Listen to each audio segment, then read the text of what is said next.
Time is changing, and I'll remain the same.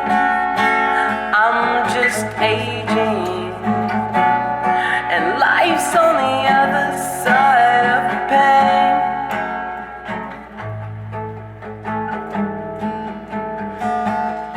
So yesterday I was just chilling and I was watching the new episode of Kill Tony.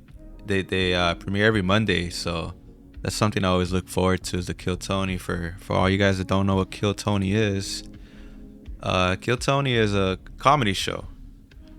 In 2013, he launched this podcast, Kill Tony, with co-host Brian Redband. The podcast is famed for its bucket of destiny, giving an inspiring and seasoned comedians a shot at performing stand-up set for 60 seconds and receiving feedback from judges, and of course getting roasted. So I was watching that, and of course I always have a good laugh. It's not scripted. Like I said, they bring up a comedian to do 60 seconds, and of course most of the time they're not so good, but it's always exciting, to see the train wreck when somebody goes up there and just starts melting and folding and getting nervous.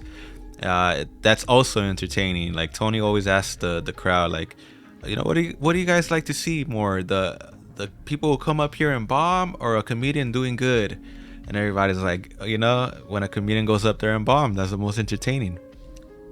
But it's so funny because recently Harland Williams was there. So of course you guys know Harland Williams from movies like Rocket Man, Half Baked, Dumb and Dumber, and of course other things. But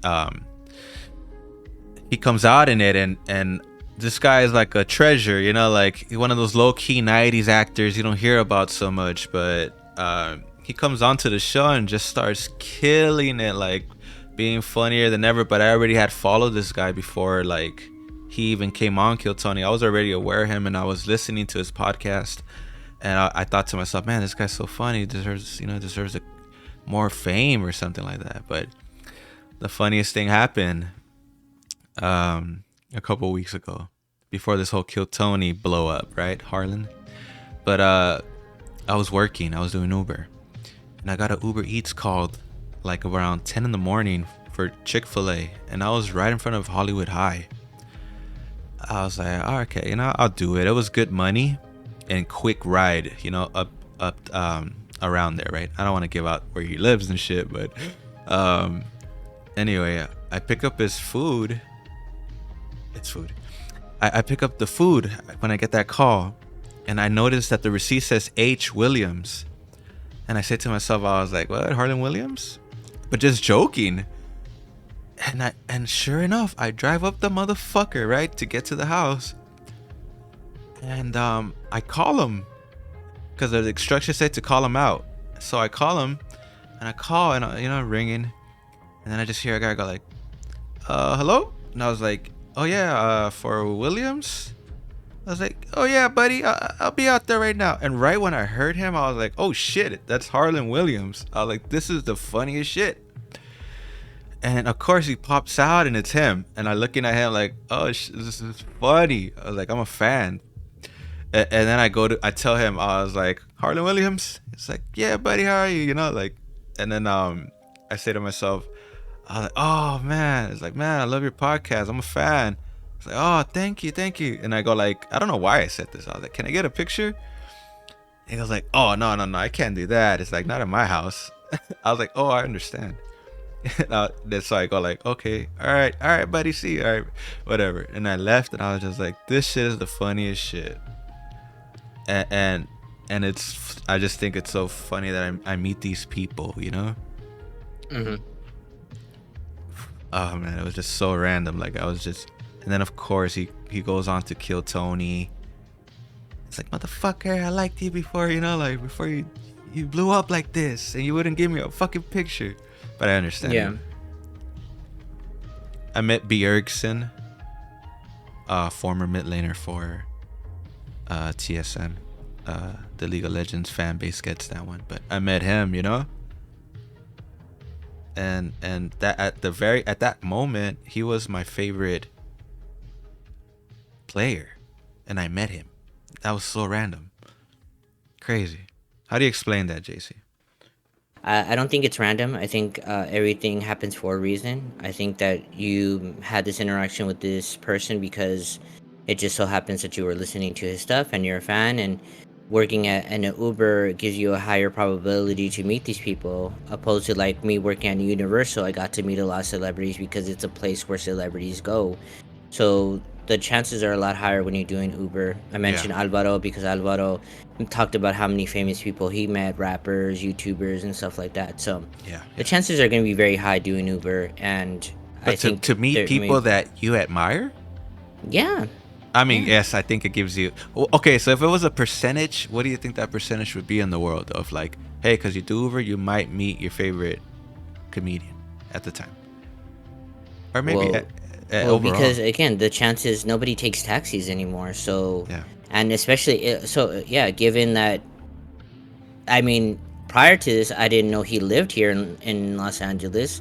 But there's a lot of famous people that we live in a state, in a city where a lot of famous people are. You don't live in Montana or Wyoming where there's not a single fucking soul out there. So the chances are up right here. You say? Yeah, a lot, drastically. Hollywood and all by that stuff. You mean like a 1.5%? Like even that small then? You know what I mean? Yeah. Like even then, it's just a 0.% of a higher chance to even meet I'm not anybody even you talking like. about the higher chance. I'm talking about how whatever reason it was for you to meet that person just to make your day, that's what happened. Like whatever lesson, like I said, it could have been deep or it could have just been to make your day. Either or, it's it a felt reason like a why treat. it happened. It felt like a treat, but I know what you mean. Sometimes it is like a damn, this was supposed to happen moment, you know. But, and then sometimes it feels like a treat. So that definitely felt like a treat. Oh yeah, he lives right off Sunkiss Drive. But that's a joke. He drinks soda at his age. Harland, why are you drinking soda at your age? Come on. Anyway, he didn't give me a picture. That was the only thing I didn't like. I would like to have a picture, Bjergsen was asking for a picture, I think. I said, no, it's okay. I gotta not play. That was funny though. The Bjergsen one was epic as well. I was like, wish you luck on the tournament. Oh, thank you. I fanboyed. But I bring up Harland Williams. Like I said when you disconnected earlier, that he was on Kill Tony, and he killed. Like he had just become front runner for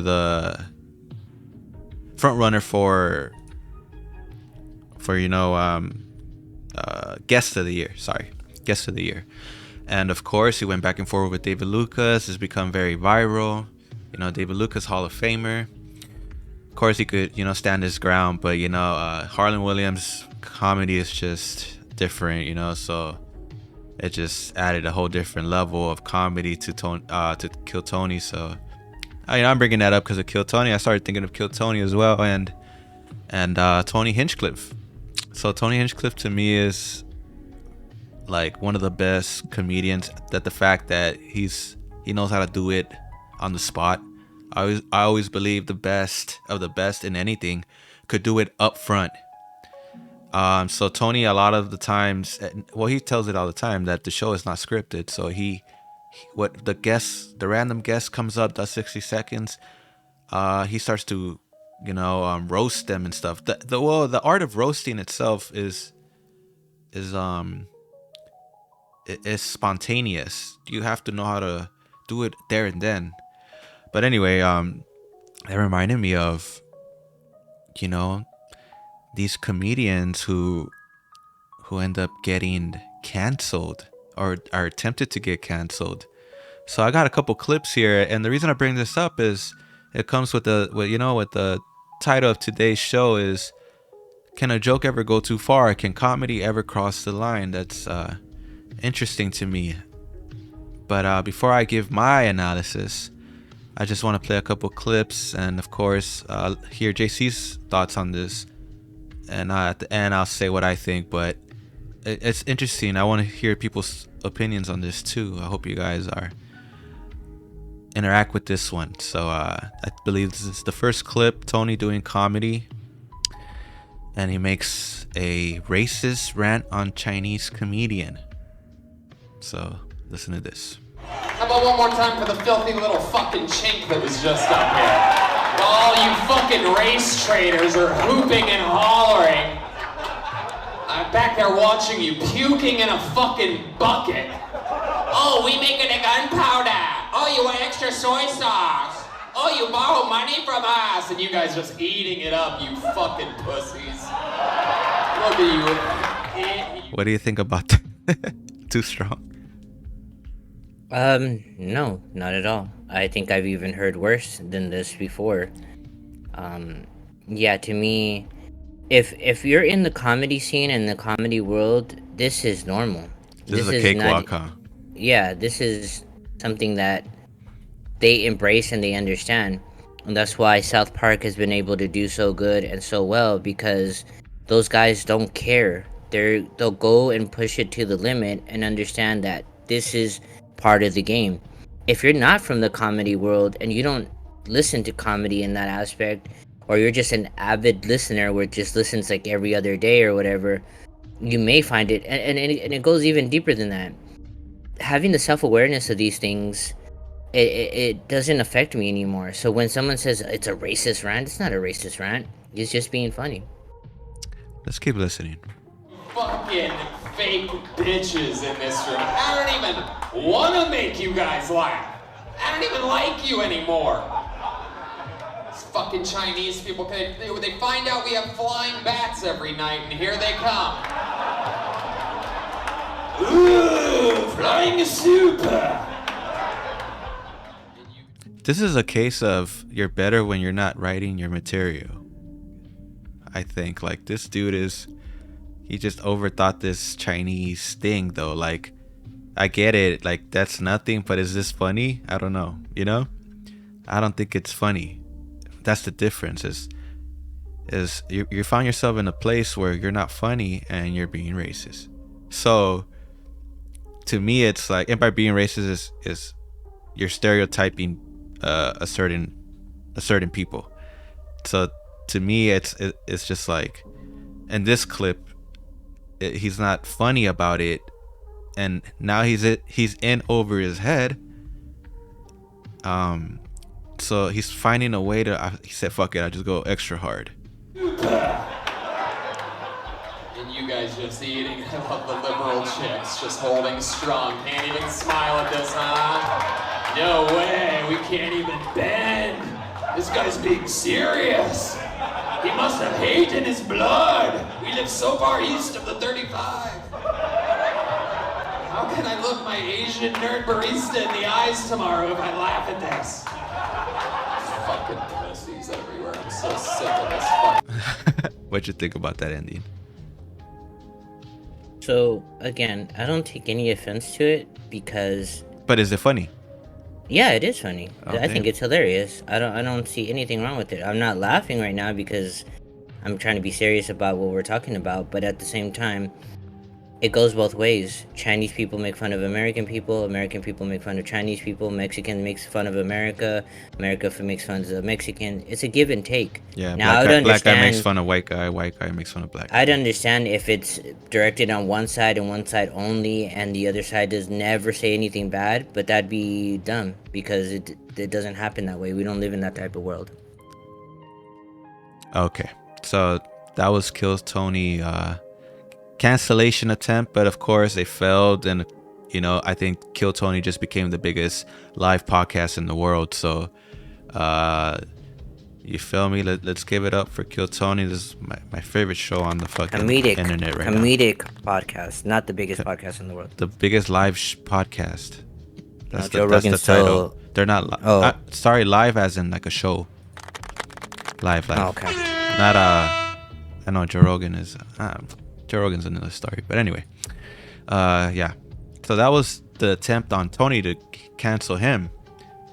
But now I want to show you another one that's a little older one, but I always found this one interesting, and And I like to get the people's takes on this one. So this is, of course, Michael Richards, best known as his role in Seinfeld as Kramer, ranting at someone using racial slurs for talking at one of his shows. So take a listen to this.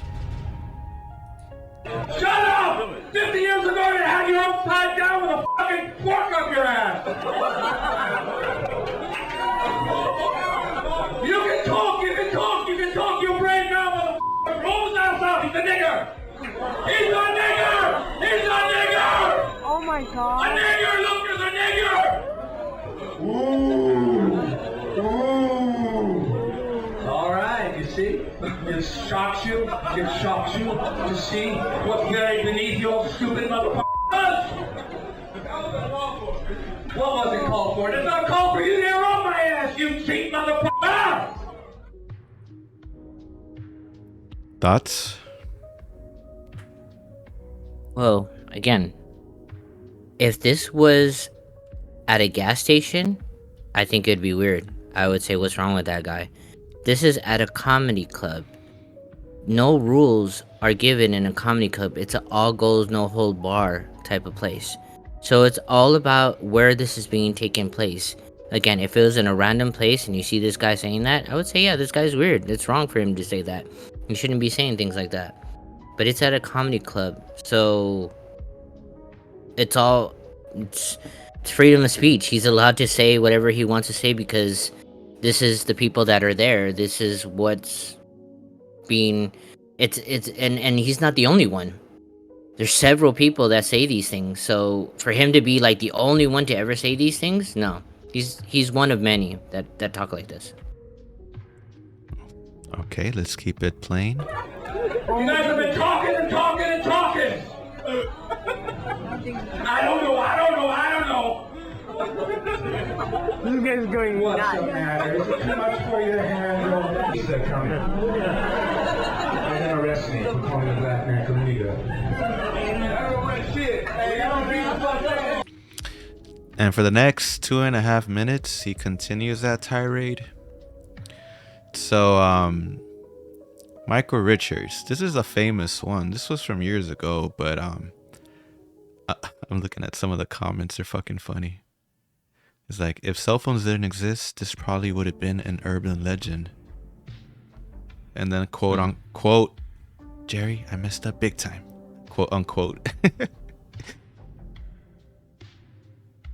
Did anyone else just get the random urge to watch this? Yeah, me.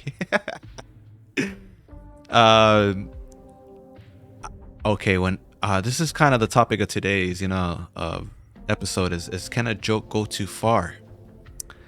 Let me play devil's advocate here. What if you're there and someone starts making fun of somebody you love? Are you gonna feel the same?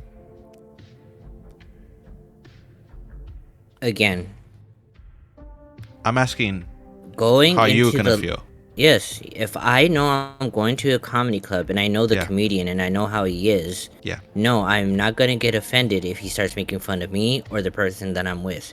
No. It'd be somebody you asinine love. Somebody you love. Yeah, that's fine. It could be my mama, my daddy. It doesn't matter. No, I'm not gonna get offended because I know what I'm getting myself into. Okay. I'm not that ignorant to go to a comedy club and go to see a And comedian get your feelings hurt. knowing that's what he's about.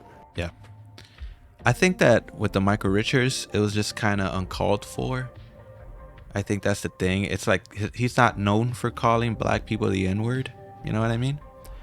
So I think that was a shock factor. He even said it himself. He's like, you guys shocked? Like, are you not entertained? Type of shit. So to me, I think that was uncalled for. Because what fun is it? There's no fun there. What's the fun there? You're a comedian. Does that mean you have that means you have to be funny? Now, if you're just up there and letting out some anger, people could take that very personal. There's many clips of people getting jumped for saying shit on stage. So I think like, is this peak comedy? No. Could he gone without it? Yeah. I think Kill Tony is. I think Tony Hinchcliffe is better than that Asian Rand. I mean, he's dropped gay jokes about himself funnier than that. So I think that's. I don't know, bro. It's interesting, but you're right. I agree with you. When you go to a comedy club, it's a no holds bar. It has to be to preserve comedy. The greats, you know, like I'm drawing a blank on this name. I'm so fucking terrible about that. But There's Chris Rock, Dave Chappelle, Eddie Murphy, Richard Pryor. yeah. All these there's so many comedians. I'm talking about the older guy. He used to hang out with Frank Sinatra a lot. Fucking oh God, I'm fucking forgetting his name. I gotta stop hitting that stizzy before the show. Low key. Just look it up really quick. You have a computer right in front of you. Yeah. Okay, let me look that up. Sorry, I don't have a Jamie here. While you're doing that, I will say this. You're looking at this clip from a one perspective. And you're looking at it because he's calling the guy nigger, nigger, nigger. He's saying it several times. How many times has that black guy called people cracker so many times? We never see it in that aspect. We don't look at it in that aspect. How many times black people are racist to white people? It's all the same. But the thing about that mindset is that why me as a fan or whatever I'm doing there at that comedy club, whether I'm white, black, or anything, why do I have to pay for somebody else doing something? Like, I hear you what you're saying, that white comedians do it, black comedians do it, but I'm talking about the crowd. This is really about the crowd. And the crowd is there to watch a show. So I don't get why they would do that unless they are feeling like that. You feel me? And they try to disguise it as comedy. Because when you're a comedian, though, I'm pretty sure there's comedians out there who talk about... No, I'm not pretty sure. I'm 100% sure that comedians talk about personal things. That's what makes them funny. They talk about things that only them could see it the way they see it, and they found the funny way at looking at it.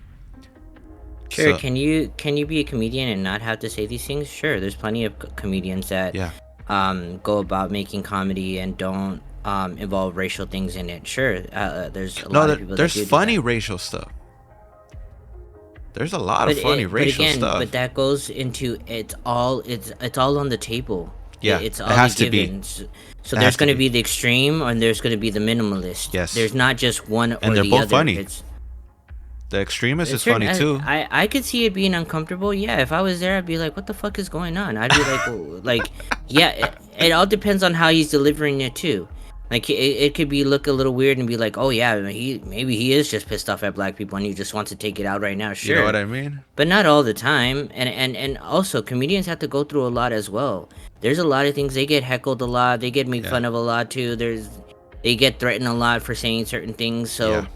Sometimes they just got to defend themselves, and it comes out that way, and it comes out in a bad way because he's saying nigger or he's saying the black slur, so it sounds bad.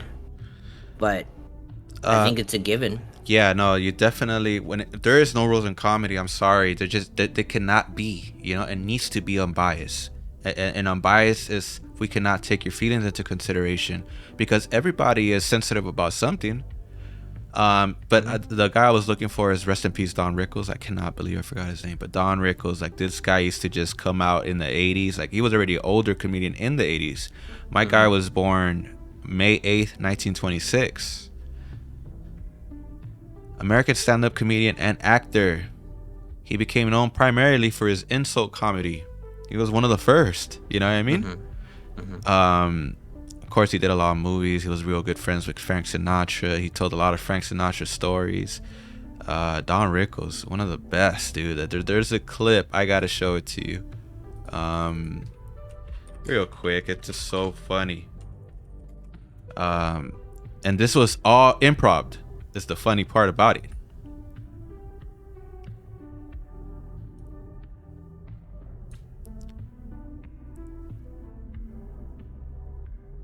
Shout out Artie. Artie McNorman. I mean Mark Norman. Artie and Roy McDonald. Yeah. No, you said it wrong too. Norm McDonald. Whatever. Okay.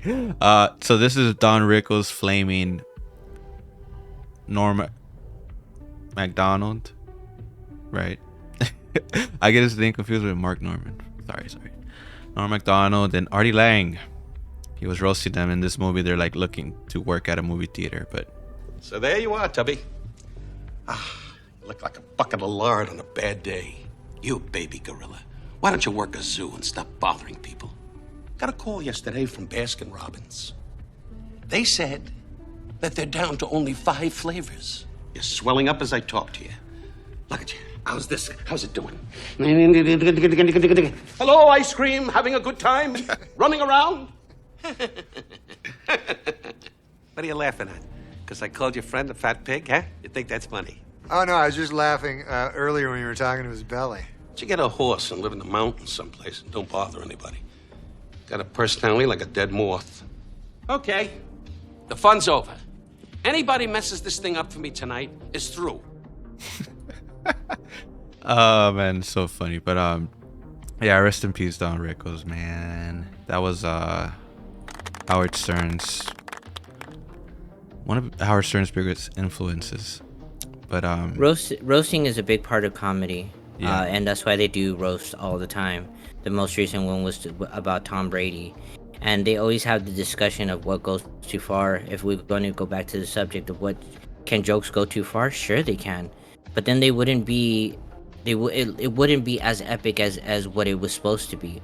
If you dial back and you try to think about, I think they mentioned one of these girls, Whitney, I believe, she killed it in the show. And they're talking about how they, prior to the roast, they'll come in and they'll be like, oh, well, you can't say this or you can't say that, or they'll tell them recommend what not to say. But if they go to that and they say, oh, well, fine, I won't mention this, it won't be as epic as what it was supposed to be. And so I think in the long run, can a joke go too far? Yes, but I do believe it's necessary and part of that world when it comes to the comedic aspect of it. yeah, I was gonna say, it's like, it's the fear factor that makes comedy so intriguing to me. Yes, can you work clean? Of course, you can work clean and you'll be funny as hell, like, because the funniest jokes are clean jokes to me, you know? Like I heard a roast like, oh, Larry King is here. He spends on he thinks he's thinking of spending his retirement opening up a jar, and that made everybody laugh, you know, like, and that was a good one, because you know what I'm saying, it's just the premise and everything was. But what I'm saying is yes, comedy has that danger factor, just like anything else that's meaningful. Like when two people box, there's a possibility of one of them dying. That's what makes it so serious. When people things that involve death are always the most, and not death like that, but this is also like ego death comedy, because they could say certain shit that could crush somebody, but then you got to look at yourself and be like, why am I being affected by somebody else's words? But that's a whole different topic. But to me, it's like there has to be that danger factor.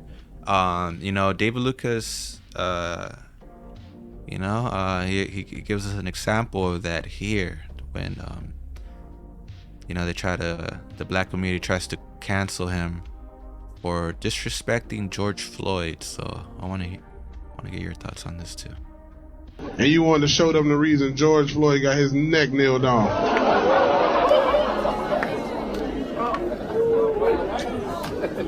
Don't ooh at that joke. It's just a joke, man. I would have never kneeled on George Floyd's neck. I would have shot that nigga. That was making us look.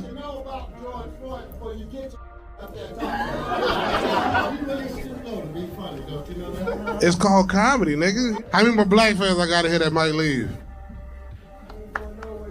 Oh, and I got. Cause nigga, I was just warming up with that George Floyd.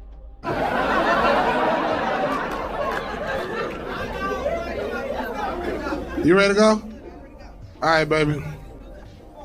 Okay. All right, you offended too, baby, with the braids? All right, you offended too? God, man, stop. Y'all good? Or y'all about to... Basically, everybody's walking out, and they just leave him out there, and you can see this will start sweating and shit. So, what are your thoughts on that? Man, I don't think he's sweating because of that. I think he's just a heavyset guy and the lights are on him. That's why he's sweating. I don't think it has anything to do with that. If that was the case, then he wouldn't have said those jokes. But no, the reason why people get offended is because they're attached to those specific things.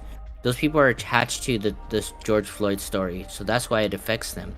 If you're not attached to it and it doesn't mean anything to you, it shouldn't offend you in that aspect. But these people are involved with somebody they don't even know or never met, but they think they're conditioned to think that way and be like, oh, defend George Floyd at all costs. Even though you don't know him, you never met him, but defend him. And they think they're doing something righteousness by walking out and standing for something. And that's their right to. They have every right to be offended and get mad and leave. If that's too much for them, then we know where they stand. But the guy is he's a comedic. He's doing what his job. He has other people laughing about it. So there should be nothing wrong with it. I don't see anything wrong with it. I like after, I think too, he says, I like Kyle Rittenhouse too.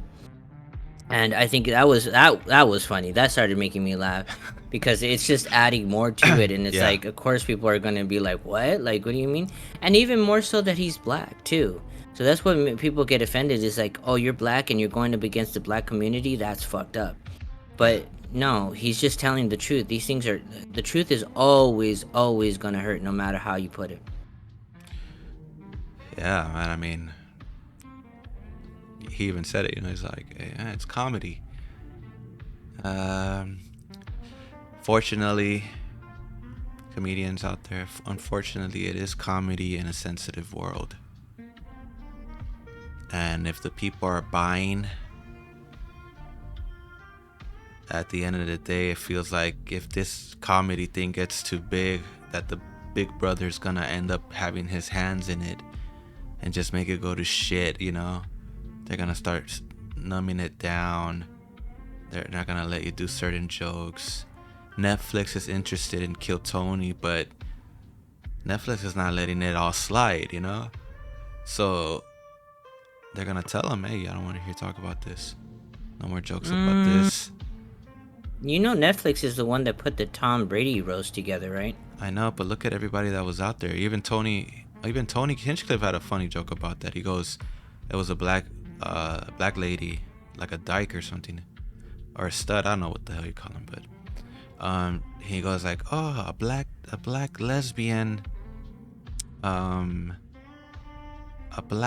lesbian, comedian something, and he goes like, Netflix checked a lot of boxes with you, huh? And everybody just starts dying because they know that Netflix has an agenda. Yeah, it's Tom Brady, but ain't Tom Brady the guy that got offended at a joke? He's the one that got offended and told Jeff Ross, don't say this shit again. I was like, fool, why are you at a roast if you're getting offended? Like, Donald Trump stood up there. Donald Trump stood up there and laughed at everything. No, I know, but what were you getting at with this though? Oh, I was saying that comedy. My point is that comedy is beautiful the way it is because there is no holds bar. But as it gets bigger, and Big Brother puts his hands in. When I say Big Brother, it's of course Netflix, Amazon, all these big networks. When they start to get their hands on it, and they will, because nobody is paying comedians, and I'm telling you that Netflix already is working up a deal with Kill Tony, and their recent show at the Forum that was sold out, they had Tony brought up the fact that Netflix, fucking owners are here, and then the whole crowd, because it's LA and they're kind of like a conservative crowd, you feel me? So everybody was like, boo, and then Tony goes like, he started getting nervous because every time he mentioned Netflix, they started booing, and I was like, well, this is not a good look. I was like, and he even said it himself. He's like, I'm trying to get the Netflix deal, and Yeah, so that's why I bring it up. It's like as soon as they start getting involved, money it's over.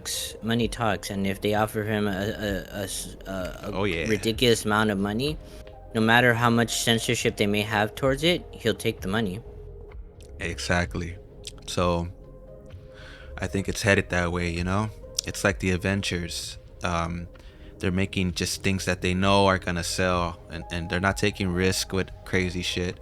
They're trying to get things that they know will sell, and that's why they keep making them. So they're gonna water down the comedy. It already is watered See, down. but the reason why I think Netflix is doing better than most is because they're willing to take that chance, and they can easily just not have none of those people. They're trying to cater to both sides.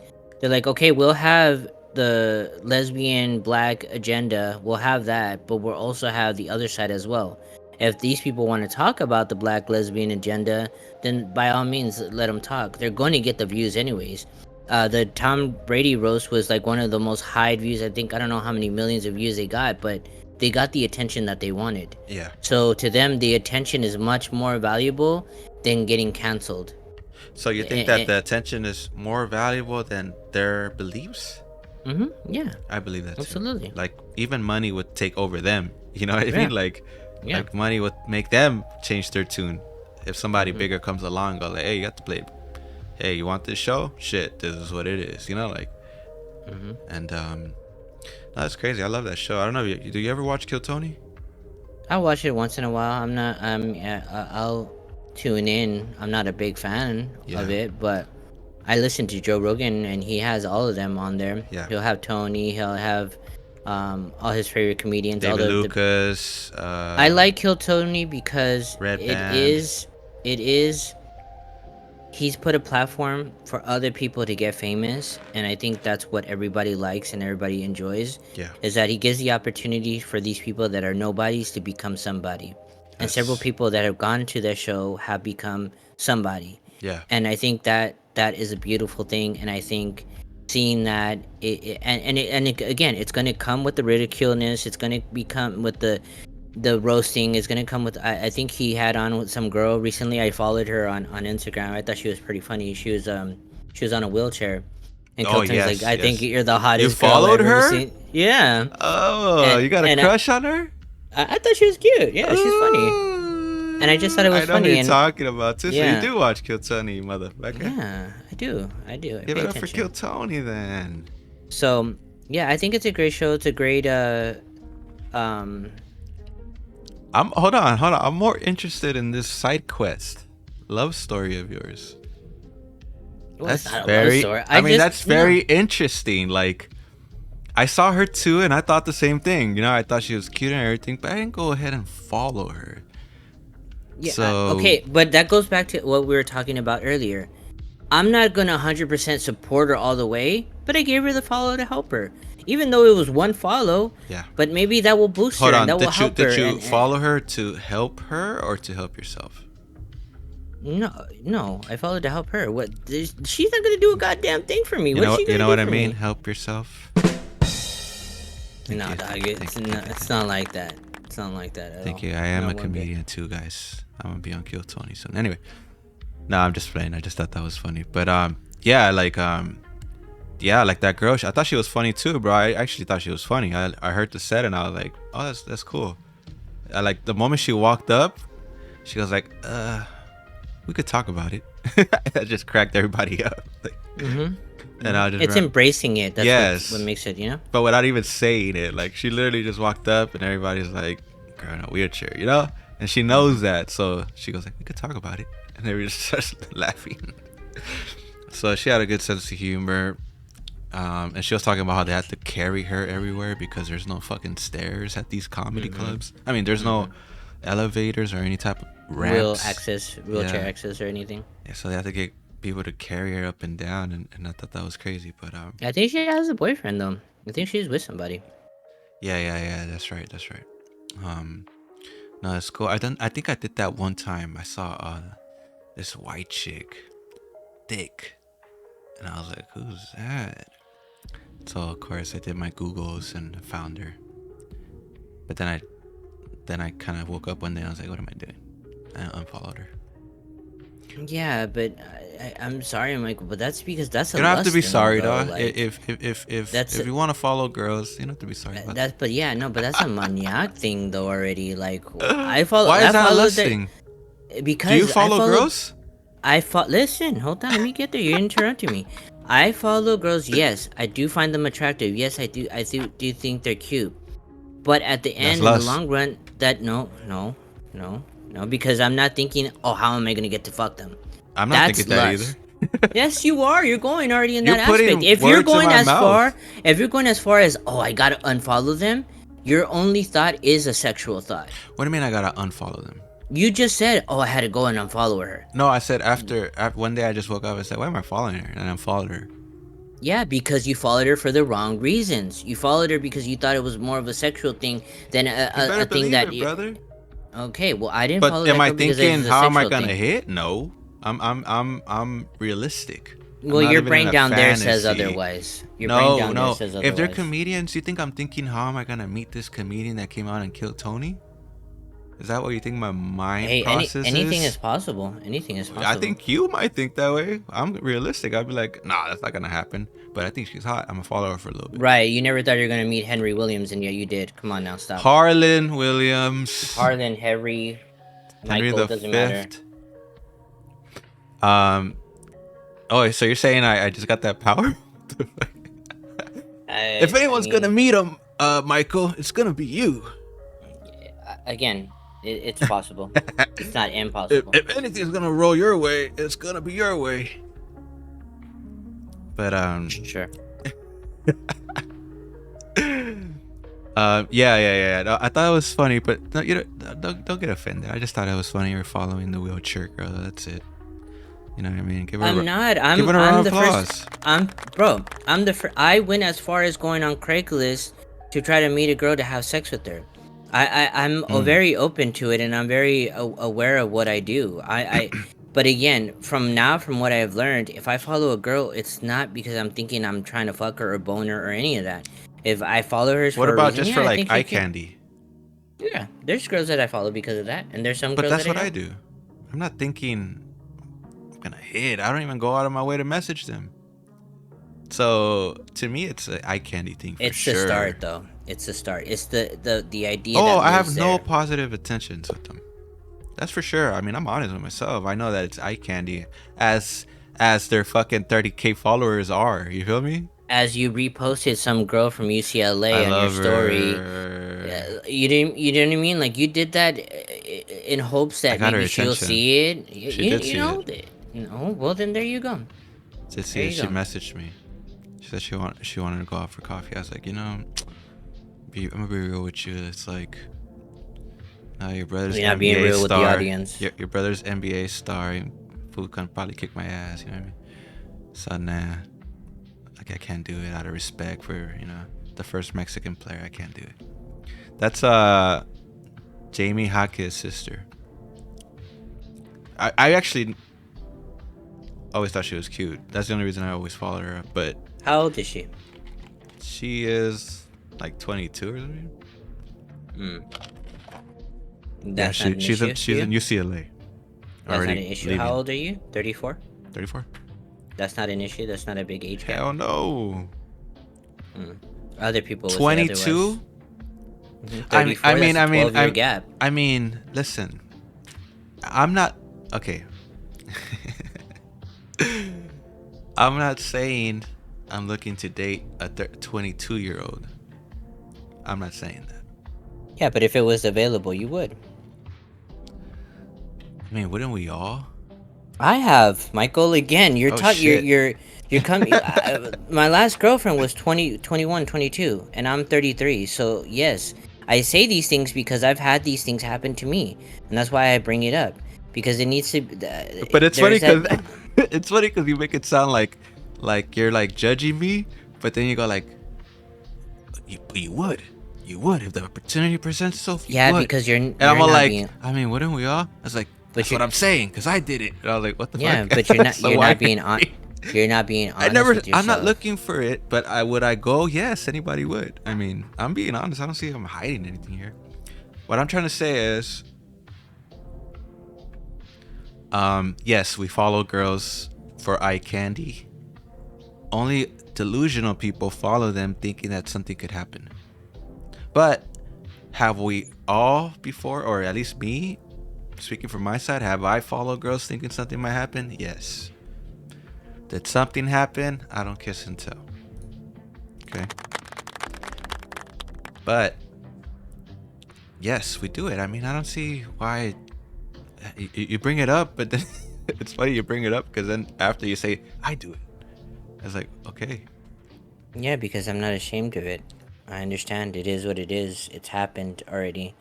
The reason why I bring it up is because to me, it feels like you're beating around the bush, and you're just like, well, no, it's either yes you would or no you won't. Why do you think Jesse always asks those questions? He's like, yes or no, yes or no, yes or no. People, you ask a question, they always go around it. They never give the direct answer of yes or no, would you do this? It's like, well, if it was in this case and da da da da da, and if it was like that, then da da da da da. No, it's either yes, you would, or no, you wouldn't. That simple.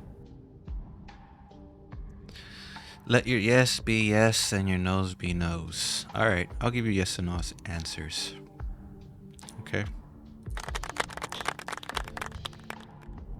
I love you guys. Thank you for being with us. Appreciate you being here, of course. Like we said, wrapping it up or closing thoughts and stuff, like, comedy. People are doing comedy in a soft world today. I believe that you cannot do comedy with emotional people now. So, of course, those clips I showed you guys earlier in the hour, just a testament to some people can't stomach that stuff. But that's what makes comedy great, is having a no holds bar attitude, no limit. Nothing's out of bounds. Nothing's out of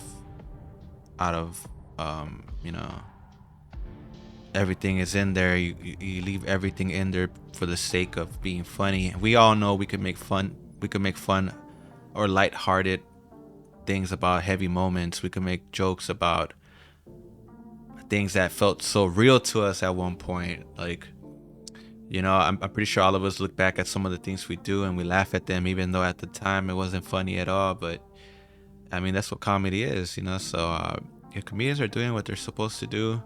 Of course, some of them, I believe they hide behind their comedy, and really they do feel like that.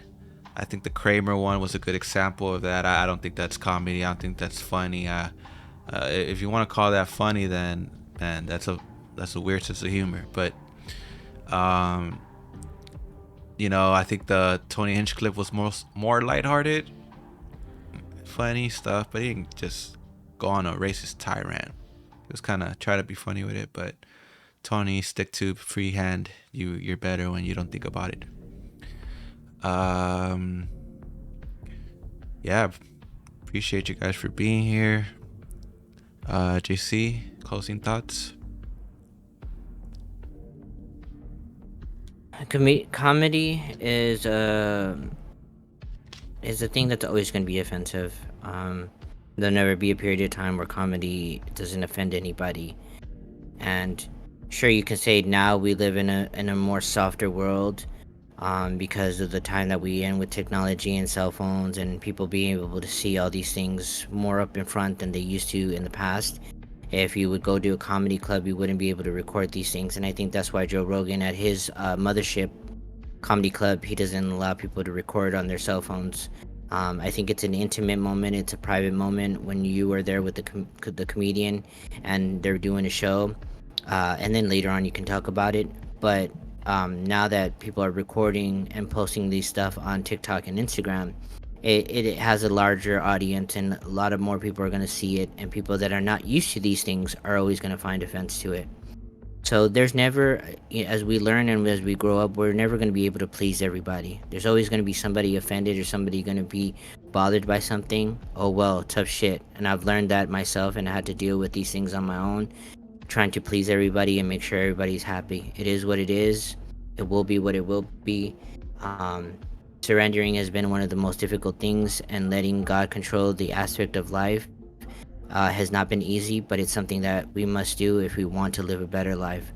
I love comedy. I love listening to comedy. I think it's going to be here for a very long time. And no matter how hard these people try to cancel something, it's not going to happen because I think the good will overpower the bad. Well said. And what's all of our favorite movies had comedy in them. When you think about it, these movies make us laugh. I mean, what's funnier than this scene from Blood In, Blood Out? Shit, man. Ain't nothing but fat on that bone. Give me another chop. Hate like hell to disappoint you gods, bro, but unless you got a carton of smokes, no second. Motherfucker! Allah is blushing. I ain't no Muslim, man. All right. Hey, how about a little wager on this weekend's game? Your eyes stink, and I ain't moving till I get another chop. Move on, nigger, before I carpet my cell with your black skin. Hey, All right, what's the holdup? Johnson, move it. Punk-ass motherfucker. All right, I'll arrest you hungry bunnies. Get up while we got 'em. There's your chop. You happy now? Ah, now for my brown brothers. Sorry, no tortilla. Wait a minute. There's a ray of sunshine in all that darkness down there. Come up here, sweetness. Sorry. I had to One let of it the play. greatest lines ever. I would have let it play the whole thing. We're gonna sit here and watch a whole fucking Blood In, Blood Out next episode. Don't trip. We're gonna have a episode dedicated to clips about that. What do you think? Yeah, that'd be Like fun. clips of just Blood In, Blood Out and what it makes you feel in certain parts, and it'll be just the Blood In, Blood Out episode. You feel me? Like Ever since I dove into that world, there's so many trios that met because of Blood In, Blood Out, not just us. Yeah. And I find it so fascinating Wow. because What about tomorrow? yeah, that's fine. Let's get the That's clips together and you know what I mean? But I'll go ahead. No, I was just saying that movie has brought a lot of people together. It's a very universal movie, and it is surprisingly to see how many people can relate to it and how the fan base has grown since then. It's a cult, bro. It's like a cult-like following. It's like people who will follow that movie forever, and it just ages like fine wine, homie. Like, just so good all the time. And yeah, guys, today was a little bit of a different meta we're trying out, where we're playing with clips. So I hope these clips are coming in nicely, and I really do hope they're coming in nicely, as a matter of fact, because I don't know how they're coming in, but we'll see what it is. Okay. Like I said, guys, thank you for being here with us. We appreciate you guys. Join us tomorrow. We might touch on that Blood In, Blood Out.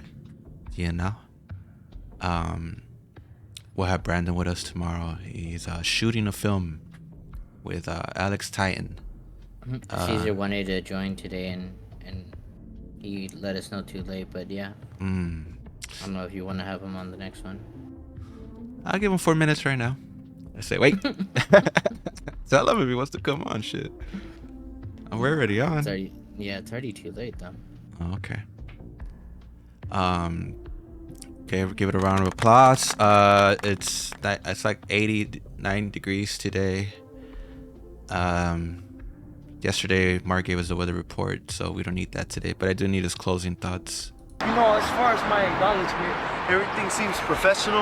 You guys have a nice day. You heard Mark. You guys go ahead and have a nice day. Thank you for joining us, and we'll see you tomorrow on This Is 30 Podcast. Thank you.